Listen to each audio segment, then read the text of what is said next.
warahmatullahi wabarakatuh. Alhamdulillahi rabbil alamin wa bihi nasta'in ala umurid dunya waddin.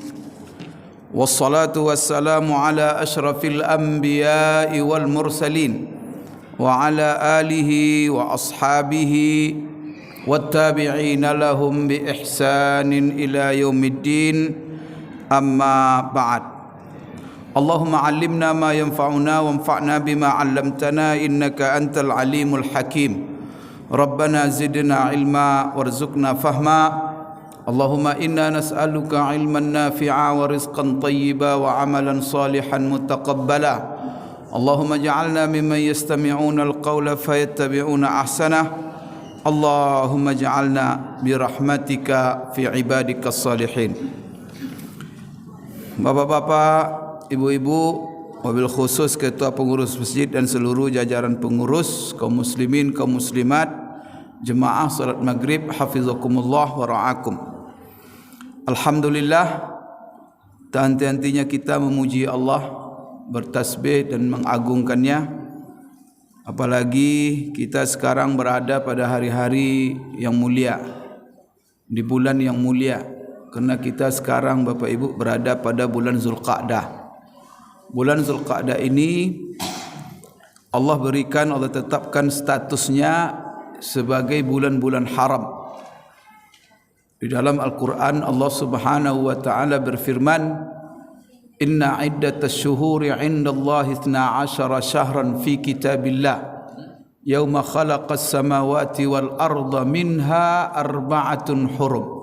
Dzalika ad-dinul qayyim fala tadhlimu fihinna anfusakum."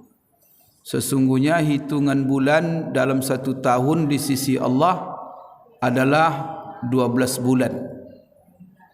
Itu Allah tetapkan semenjak Allah menciptakan langit dan bumi. Minha arba'atun hurum, di antara yang 12 itu 4 di antaranya sebagai bulan-bulan haram. Apa yang 4 itu dijelaskan Rasulullah SAW dalam khutbahnya ketika dia di padang Arafah haji. Beliau mengatakan, as-sanatu 12 syahra minha arba'atun hurum salasun mutawaliyat Zulqa'dah, Zulhijjah, Muharram wa wahidun fard Rajab Mudhar bainal Jumada wa Sya'ban. Satu tahun itu ada 12 bulan kata Rasulullah. Di antaranya 4 sebagai bulan haram. Bulan haram yang 4 itu adalah 3 berturut-turut. Hitungannya adalah Zulqa'dah, Zulhijjah, Muharram. Satu yang tersendiri yaitu Rajab, yang letaknya adalah antara Jumadah Tsaniyah dengan bulan Sya'ban. Maka bulan ini disebut dengan bulan haram. Pertama sekali Bapak Ibu dari kata haram, lawan halal. Artinya adalah bulan di situ ada larangan. Kerana namanya haram itu dilarang. Maka haram di sini sifatnya, di bulan haram ini ada larangan-larangan, di antaranya yang dikatakan Allah dalam Al-Quran, yas'alunaka 'anis syahril harami qitalin fihi qul qitalun fihi kabirun wa saddun 'an sabilillahi wa kufrun bih. Artinya mereka bertanya kepadamu hai Muhammad tentang bulan haram. Yang ditanyakan adalah apa hukum memulai perang, berperang di bulan haram tersebut. Maka Allah langsung menjawab, qul, jawab hai Muhammad, qitalun fihi kabir, berperang di bulan haram itu merupakan dosa yang sangat besar. Maka itulah salah satu hukum. Maka di bulan haram ini tak boleh umat Islam memulai perang kecuali dia diserang. Maka itu hanya sifatnya pembelaan diri. Dalam sebuah peperangan Bapak Ibu sekalian, pernah Rasulullah SAW mengirim pasukan sahabat dalam satu misi peperangan Lalu peperangan itu dilakukan mereka di bulan Zulqa'dah. Dan mereka menang, mendapat harta rampasan. Lalu mereka bawa ke Madinah di hadapan Rasulullah sallallahu alaihi wasallam. Lalu Rasulullah bertanya, kalian berperang di bulan apa? Maka mereka jawab, di bulan Zulqa'dah. Maka kata Rasulullah SAW, balikkan rampasan ini kepada yang punya, kerana peperangan kalian tidak sah.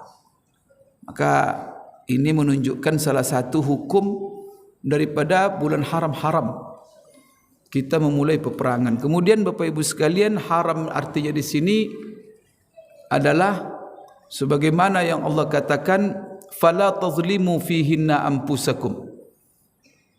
Kalau kalian sudah berada di bulan-bulan haram itu, jangan sekali-kali kalian berbuat maksiat di bulan haram tersebut. Maka kita sekarang di bulan Zulqa'dah dan akan menghadapi bulan Zulhijjah, Muharram, ketiga-tiganya itu bulan haram. Pesan Allah, kalau kalian berada di bulan-bulan haram itu, jangan sekali-kali kalian berbuat maksiat. Tapi ini bukan berarti bahawa maksiat itu hanya diharamkan di bulan-bulan haram, lalu boleh di luar bulan haram. Bukan itu artinya. Maka para ulama menjelaskan bahawa berbuat maksiat di bulan haram itu, keharamannya itu Allah tingkatkan. Jadi kalau ada orang menggunjing di bulan Safar, menggunjing di bulan Zulqa'dah, itu sama-sama maksiat, sama-sama dosa. Tapi dosa menggunjing di bulan Zulqa'dah lebih besar daripada menggunjing di bulan Safar. Korupsi itu sepanjang tahun, di kapan saja haram. Tapi kalau korupsi di bulan Zulqa'dah, lebih besar dosanya daripada korupsi di bulan Rabiul Awal. Tapi jangan pula nanti kena besar dosanya di bulan Zulqa'dah, tunggu dulu nanti datang bulan Rabiul Awal baru korupsi. Bukan begitu berartinya. Karena itu adalah latihan supaya kita dengan begitu menahan diri daripada segala yang diharamkan Allah. Maka di sini Bapak Ibu dilarang kita berbuat maksiat. Kenapa? Kata para ulama, apabila sebuah maksiat itu kapan saja, di mana saja haram, lalu kata Allah jangan lakukan di waktu ini, itu artinya kalau kita lakukan juga di waktu itu, maka dosanya berlipat ganda. Maka hati-hati Bapak Ibu, di bulan ini ingatkan keluarga kita, anak-anak kita, semuanya kita lagi di bulan haram, bulan suci, yang mana Allah menginginkan supaya kesucian bulan ini kita jaga. Bagaimana menjaganya? Dengan menjauhi segala bentuk maksiat. Dan dengan Allah melarang, fala tazlimu fihinna anfusakum. Jangan sekali-kali kamu berbuat maksiat di bulan haram tersebut. Maka dalam kaedah usul fikih, apabila kita dilarang terhadap sesuatu, maka dalam larangan itu otomatis ada perintah untuk melakukan lawannya. Jadi kalau kita dilarang jangan kamu berbuat maksiat, berarti otomatis dalam larangan itu perintah untuk memperbanyak perbuatan taat dan amal soleh. Oleh kerana itu di bulan haram ini, mari perintah Allah supaya kita isi bulan suci ini, bulan mulia ini dengan ketaatan. Berbagai macam ketaatan Bapak Ibu sekalian. Supaya dengan ketaatan itu, jadi sebagaimana maksiat dilipat gandakan oleh Allah dosanya di bulan-bulan haram ini, begitu juga perbuatan-perbuatan taat dan amal soleh juga Bapak Ibu sekalian dilipat gandakan pahalanya oleh Allah. Kita sekarang sudah lebih kurang tanggal 26 Zulqa'dah, berarti sudah di akhir bulan Zulqa'dah, dan beberapa hari lagi kita akan memasuki bulan Zulhijjah.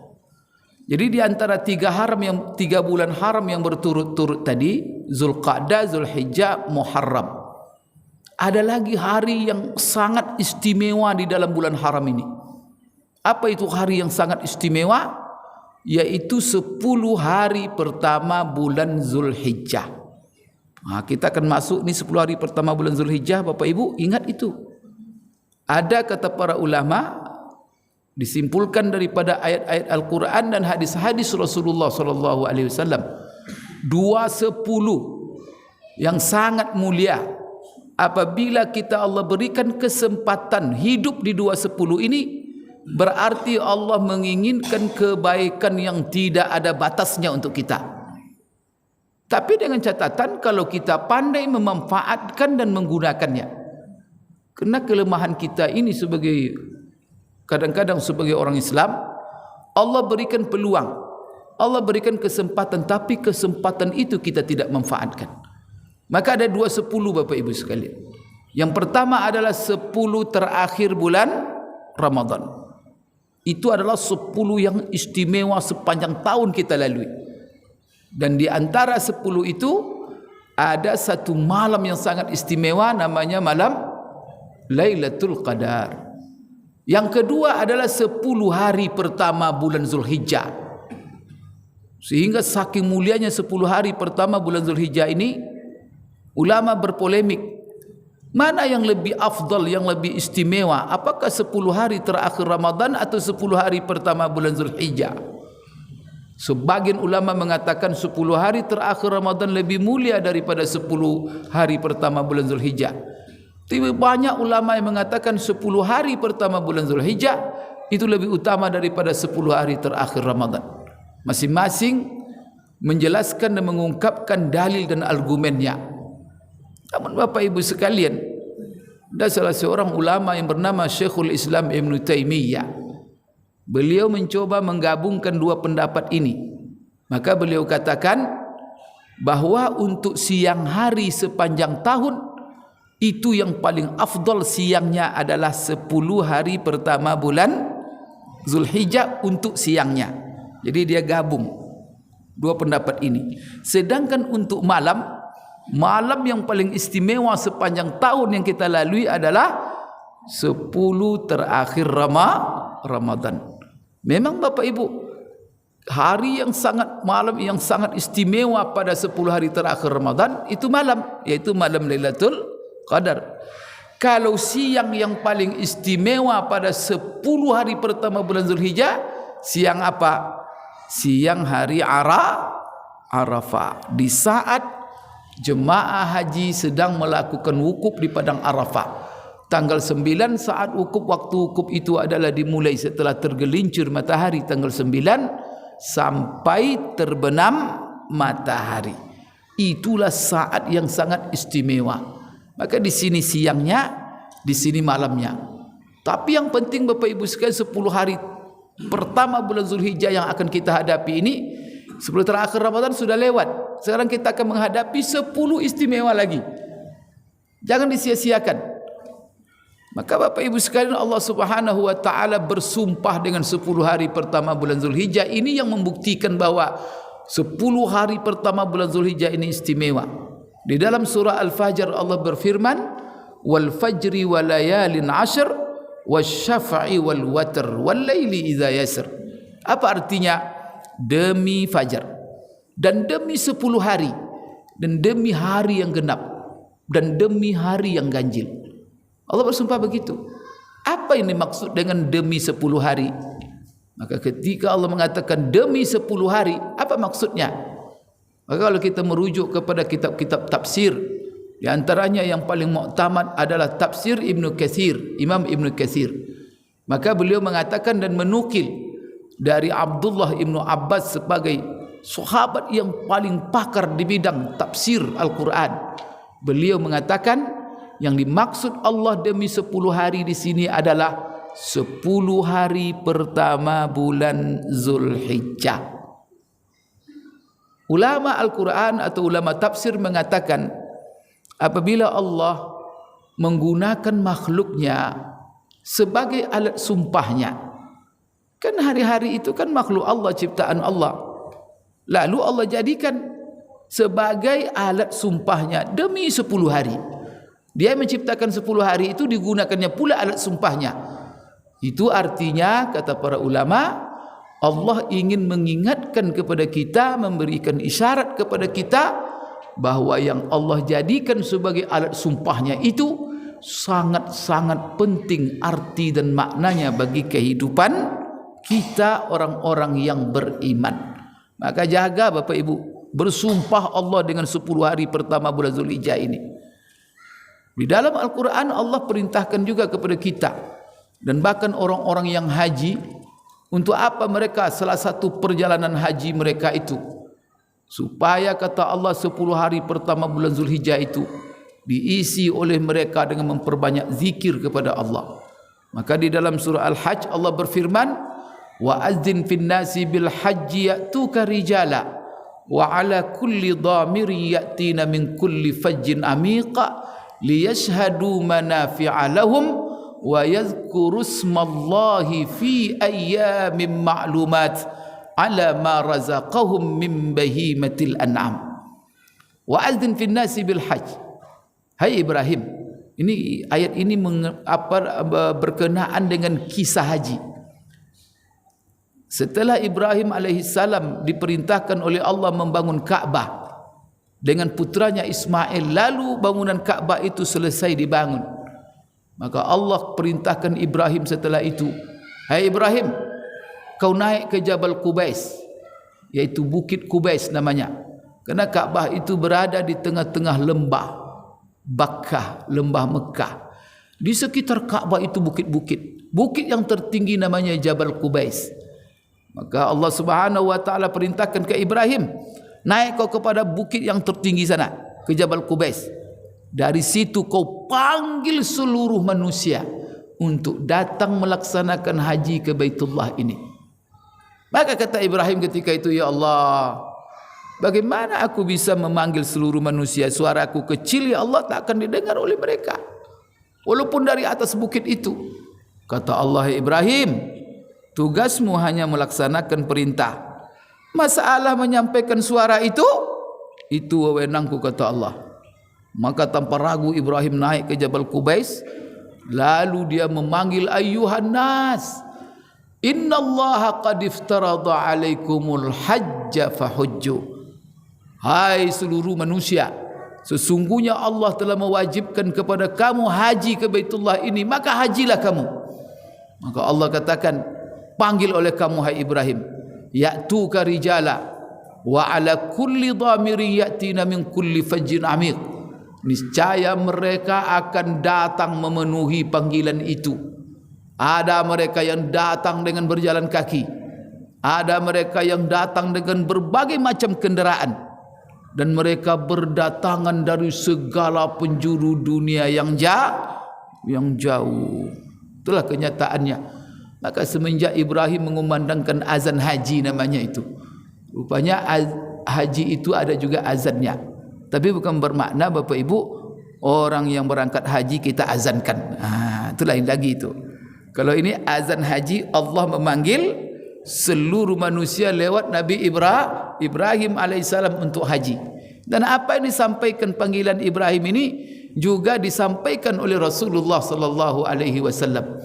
Salah seorang sahabat menceritakan, satu hari Rasulullah SAW pernah berkhutbah di hadapan kami, dan beliau mengatakan, ya ayuhan nas, innallaha qad iftarada alaikumul hajja fahujju. Sesungguhnya Allah telah mewajibkan. Jadi apa yang dikatakan Ibrahim itu sudah dikatakan juga oleh Rasulullah. Hai manusia, sesungguhnya Allah telah mewajibkan kepada kamu haji, maka hajilah kamu. Salah seorang yang hadir ketika itu menunjuk, ya Rasulullah, afi kulli amin ya Rasulullah. Ya Rasulullah, apakah kewajiban haji itu wajib bagi kami setiap tahun? Rasulullah mendengar pertanyaan sahabat tadi, dia tidak menoleh dan dia tidak jawab. Karena Rasulullah tak menjawab, nunjuk lagi dia, afi kulli amin ya Rasulullah, apakah setiap tahun ya Rasulullah? Rasulullah kita jawab sampai 3 kali, nunjuk lagi dia. Akhirnya Rasulullah SAW agak merah mukanya. Apa kata Rasulullah SAW? Kalau saya katakan wajib setiap tahun, apakah kalian sanggup? Kalian tidak akan sanggup. Maka kalau saya katakan wajib haji, sudah diam saja. Karena kalau sudah katakan begitu, ada namanya kaidah usul fikih, bahwa perintah itu kalau diperintahkan itu menuntut kepada kita untuk melakukan hanya sekali. Sekali saja cukup. Dan itu adalah makna daripada perintah di dalam bahasa Arab. Kecuali kalau berulang-ulang ada qarinah, ada dalil yang lain menunjukkan bahwa itu harus dilaksanakan kontinu. Tapi kalau perintah itu tidak ada qarinah, maka hanya satu. Ini orang bertanya lagi dia. Maka apa kata Rasulullah? Hanya saja orang-orang sebelum kamu itu rusak dan binasa. Kenapa? Banyak tanya. Kemudian kena mereka banyak melawan para nabi-nabi mereka. Bapak ibu sekalian, yang penting Rasulullah juga mengumandangkan azan haji untuk kita bersama. Kemudian Allah menjelaskan untuk apa haji itu. Apa manfaat? Liyashhadu manafi'a lahum. Mereka berdatangan haji itu supaya mereka menyaksikan dan memperoleh berbagai manfaat untuk kehidupan mereka. Kemudian di antara kedatangan mereka haji itu untuk apa? Wa yadhkuru smallahi fi ayyamin ma'lumat, agar mereka dalam perjalanan haji dan di hari-hari yang sudah ditentukan mereka memperbanyak zikir kepada Allah Subhanahu wa taala. Maka di sini diperintahkan orang-orang yang haji untuk memperbanyak zikir pada hari-hari yang ditentukan. Apa hari-hari yang telah ditentukan itu? Ibnu Abbas juga menafsirkan, menjelaskan yang dimaksud dengan 10 hari yang ditentukan itu adalah 10 hari pertama bulan Zulhijjah. Dan Bapak Ibu sekalian, apa yang dikatakan Allah dalam Al-Quran ini ditafsirkan oleh Rasulullah dalam hadisnya. Tadi Allah bersumpah dengan 10 hari pertama bulan Zulhijjah, itu menunjukkan keistimewaan 10 hari pertama bulan Zulhijjah. Dan ini dijelaskan sendiri oleh Rasulullah dalam hadisnya.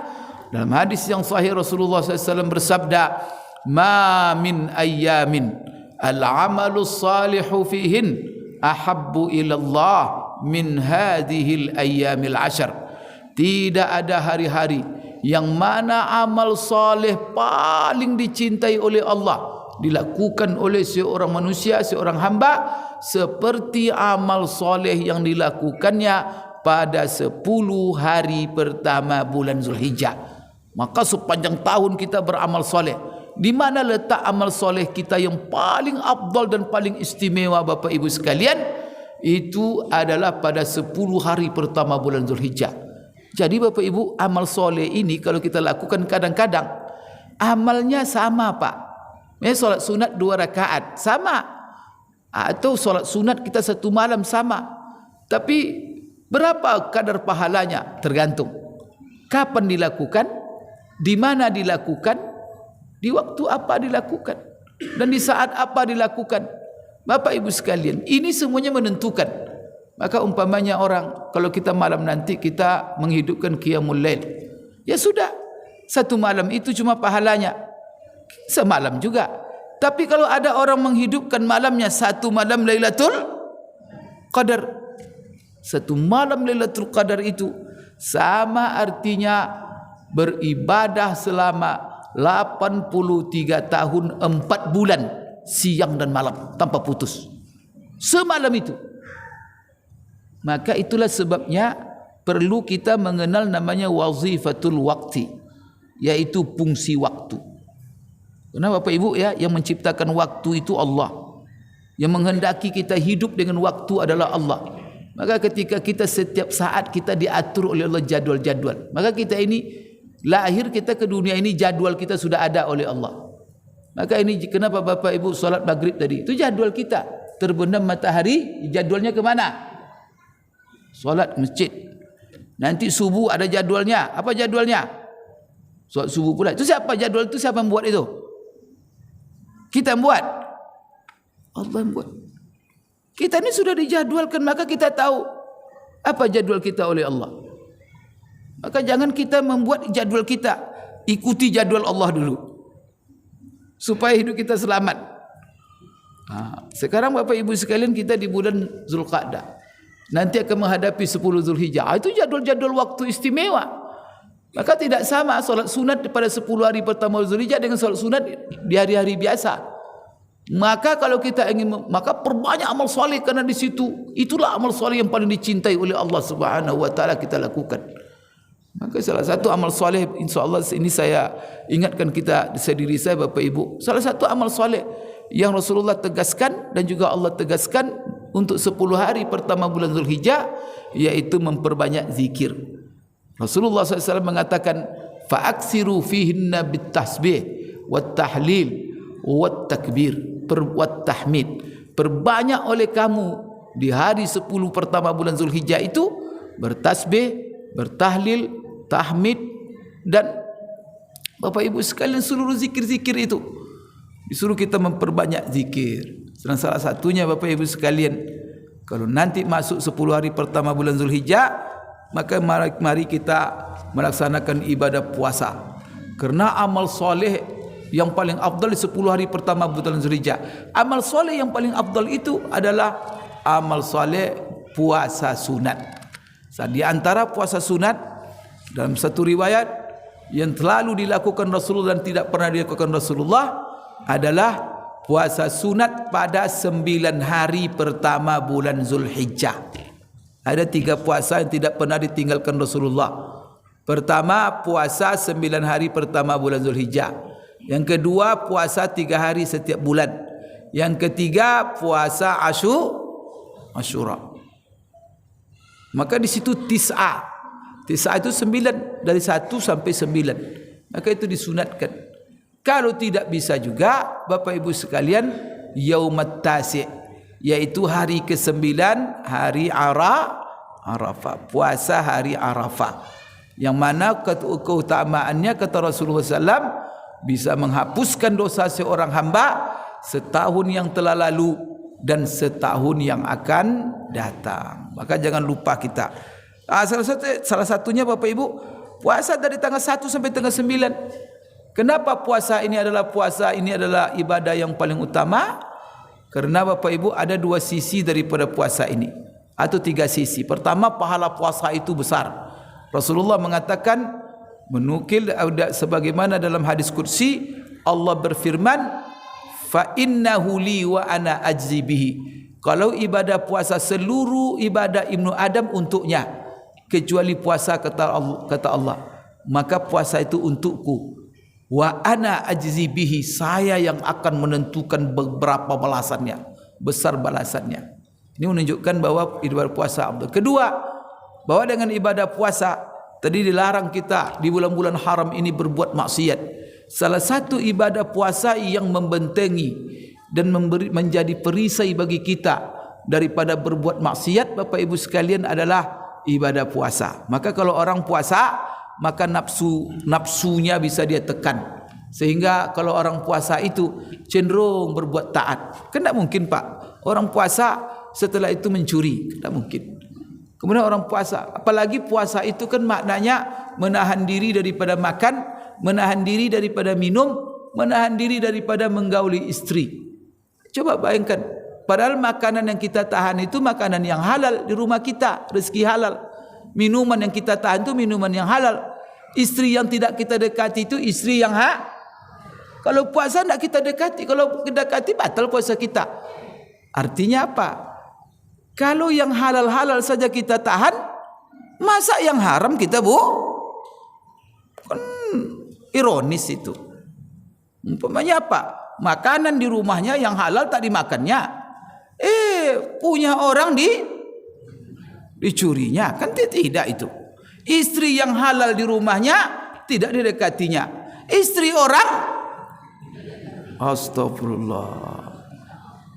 Puasa itu kan tidak mungkin tidak puasa itu Pak. Itulah sebabnya puasa itu yang dilarang cuma 3: makan, minum, mendekati istri. Tapi tujuannya apa? La'allakum supaya dengan yang 3 tadi kamu terbiasa melaksanakan seluruh perintah Allah, menjauhi seluruh larangan.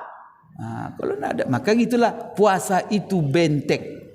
Maka orang dengan puasa dia jauh dari maksiat. Maka itulah anak-anak muda kita, kalau seandainya nafsunya bergelora tapi duit tak ada, gimana caranya? Kalau tidak terjerumus kepada maksiat, kepada pacaran, pergaulan bebas, apalagi hari-hari ini. Ini gawat sekali Bapak Ibu. Kalau nak nanti dilampiaskan nafsunya kepada LGBT. Auzubillah minasyaitonir rajim. Bahaya. Oleh kerana itu apa terapinya? Ya ma'syarasy syabab, man istata'a minkumul ba'ah falyatazawwaj. Wa man lam yastati' fa 'alaihi bis-shaum fa innahu lahu wija'. Hai anak-anak muda, kata Rasulullah. Ni Rasulullah bilang, hai anak-anak muda, siapa saja di antara kamu yang sanggup menikah, ba'ah. Ba'ah itu Bapak Ibu kalau dalam bahasa Bangkinang hari ba'ah. Hari ba'ah itu apa? Hari Rabu. Nah, di situ orang belanja. Maka barang siapa yang sanggup sudah belanja istri, menikahlah. Kalau tidak sanggup, maka puasa. Kenapa? Karena puasa itu baginya sebagai benteng. Itu subhanallah. Maka Bapak Ibu, ini hari-hari mulia ini, jangan berbuat maksiat. Bagaimana caranya? Perbanyak puasa. Itu yang pertama. Jadi puasa itu benteng. Yang kedua, puasa itu adalah sebagai media. Jadi dia ibadah dan sekaligus media untuk beramal soleh yang lainnya. Karena kalau orang sudah puasa, maka cenderung dia pengen berzikir. Kalau sudah puasa, pengen baca Al-Quran. Kalau kena puasa, kepengen ke masjid aja. Karena orang puasa mau ngapain? Sehingga puasa itu media untuk amal-amal soleh lainnya. Karena itu perbanyak Bapak Ibu sekalian, kalau bisa satu Zulhijjah itu nanti sampai tanggal 9 puasa. Apalagi setelah itu Bapak Ibu hari raya. Karena hari raya ini Bapak Ibu kita mulai dengan puasa dulu. Sebagaimana Idul Fitri kita mulai dengan puasa Ramadan, baru kita berhari raya. Maka Idul Adha puasa juga kita dari tanggal 1 sampai tanggal 9. Kalau tidak satu tanggal 9, tanggal 9 kita puasa, itu hari Arafah. Tak juga nanti menjelang solat Idul. Ya tak? Itu kalau menjelang solat Idul tak juga puasa, keterlaluan itu. Karena itu menjelang solat Idul Adha dianjurkan kita puasa. Jadi puasa itu Bapak Ibu subhanallah, panjang kajinya Bapak Ibu. Baik Bapak Ibu sekalian, di antara 10 Zulhijjah 1 tambah setengah 10 itu, bagi jemaah haji yang paling mulia hari Arafah, hari ke-9. Tapi bagi kita ini yang tidak haji, hari mana yang paling mulia? Hari ke-10, itu hari penyembelihan. Maka kata Rasulullah, afdalu ayyamid dunya yaumun nahar. Hari di dunia ini yang paling afdal kata Rasulullah, kan 10 sudah tadi itu, adalah hari raya kurban. Itulah hari yang paling afdal. Kemudian Bapak Ibu, di hari raya kurban itu Bapak Ibu sekalian, apa amal yang paling afdal di hari raya kurban itu nanti? Amal yang paling afdal, dengarkan apa kata Rasulullah sallallahu alaihi wasallam, ma amila ibnu Adam min amalin ahabbu ila Allah fi yaumin nahar min iraqati damin. Tidak ada amalan yang dilakukan oleh anak Adam yang paling dicintai oleh Allah di hari Idul Adha seperti menyembelih ibadah korban. Maka rugi nanti tanggal 10 tak ada berkorban Pak. Kita luput dari ibadah yang terafdal di hari yang sangat istimewa. Sampai Rasulullah bilang, mengancam kita, maka jangan sampai tidak ada yang berkorban di sini. Apa kata Rasulullah SAW? Man kana lahu sa'atun falam yudahi fala yaqrabanna musallana. Barang siapa yang Allah berikan kelapangan rezeki lalu dia tidak berkorban, usah hadir solat Idul Adha. Bahkan dalam kata ulama, penjelasan hadis itu diantaranya apa?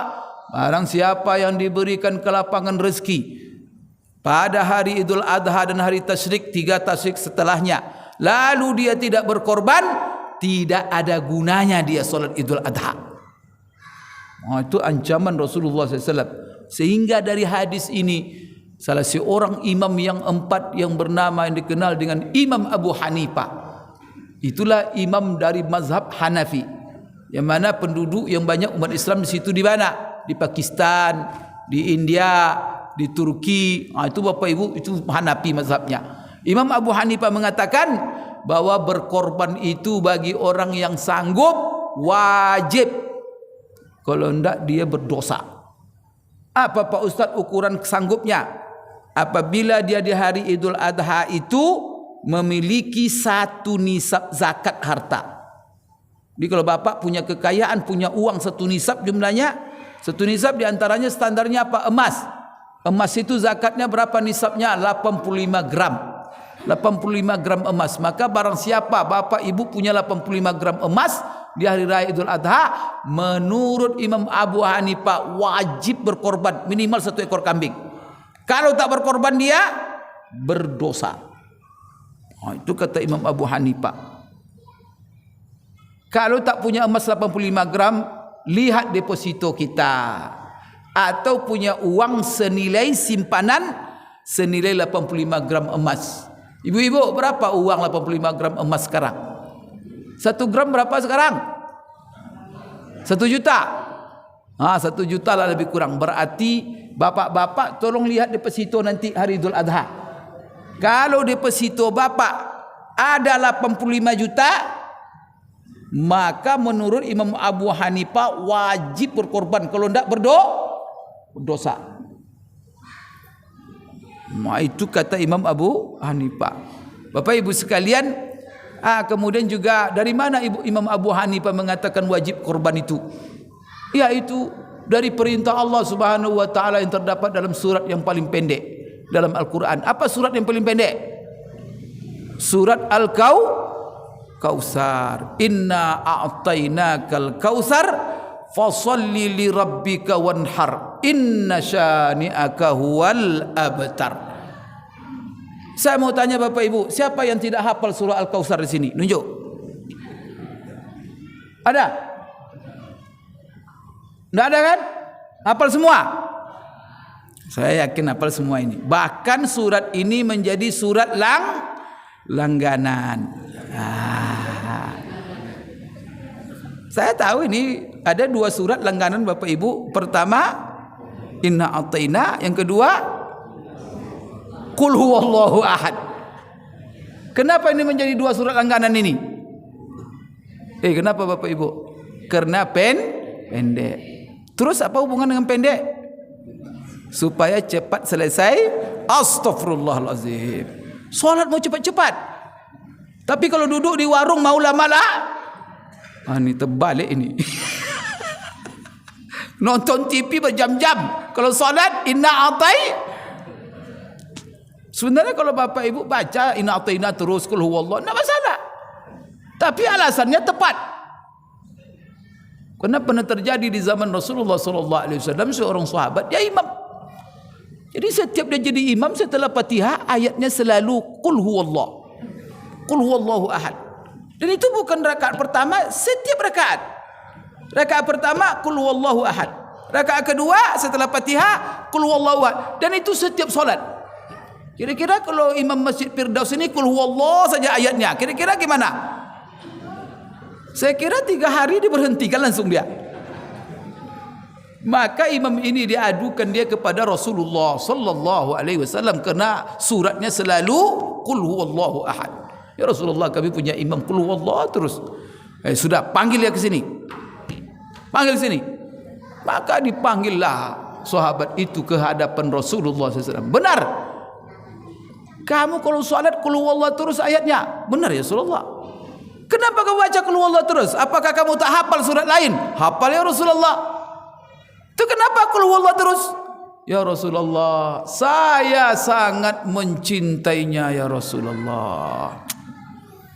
Setiap saya baca subur iman saya, bertambah keyakinan saya, tauhid saya.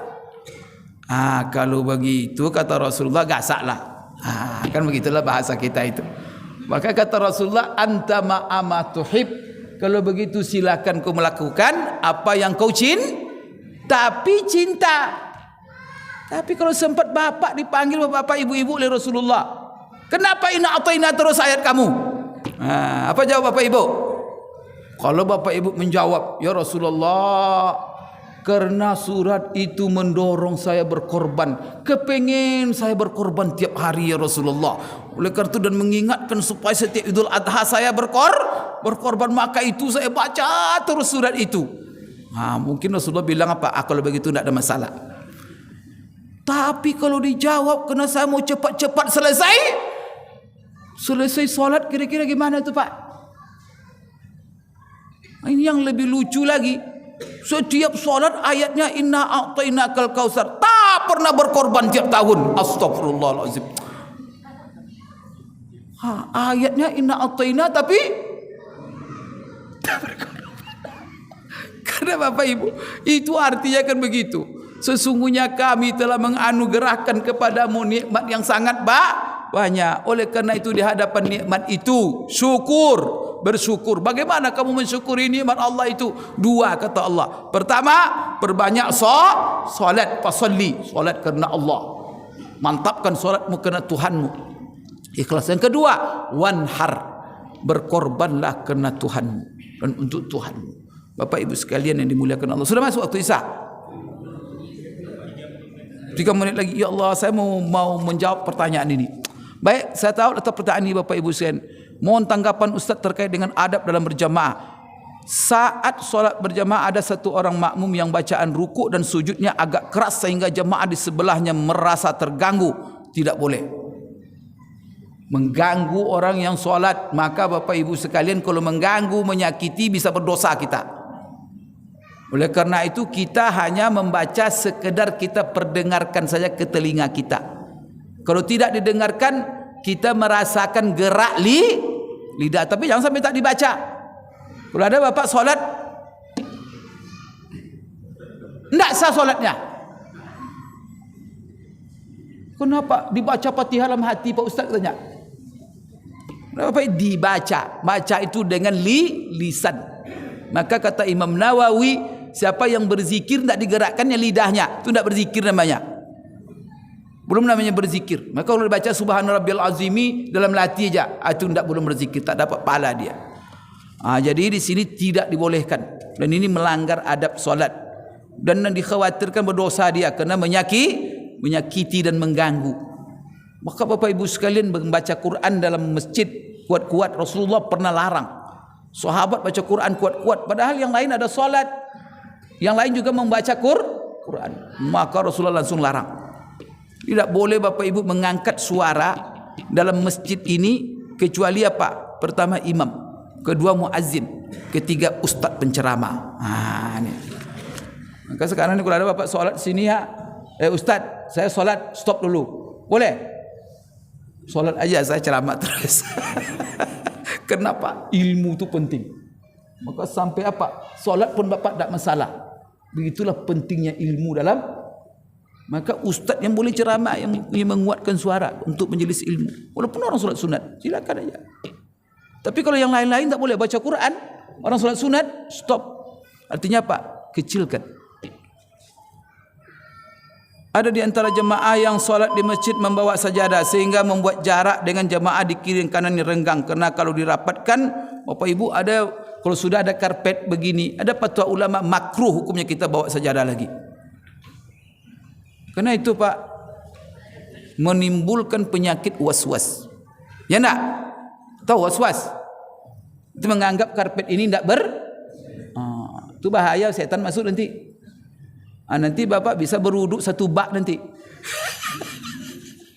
Nanti bisa nanti tiap hari cuci aja. Tiap pakai baju cuci lagi tu baju. Jangan dikasih pintu was-was kepada setan. Maka mantap. Kalau sudah masjid begini ni ada pengurus, ada apa, bersih. Jangan bawa sajadah. Apalagi nanti dengan sajadah kita membuat tak sempurna. Itu Bapak Ibu sekalian, saya tidak mengatakan haram Bapak Ibu sekalian, tetapi Bapak Ibu itu melanggar adab. Ya.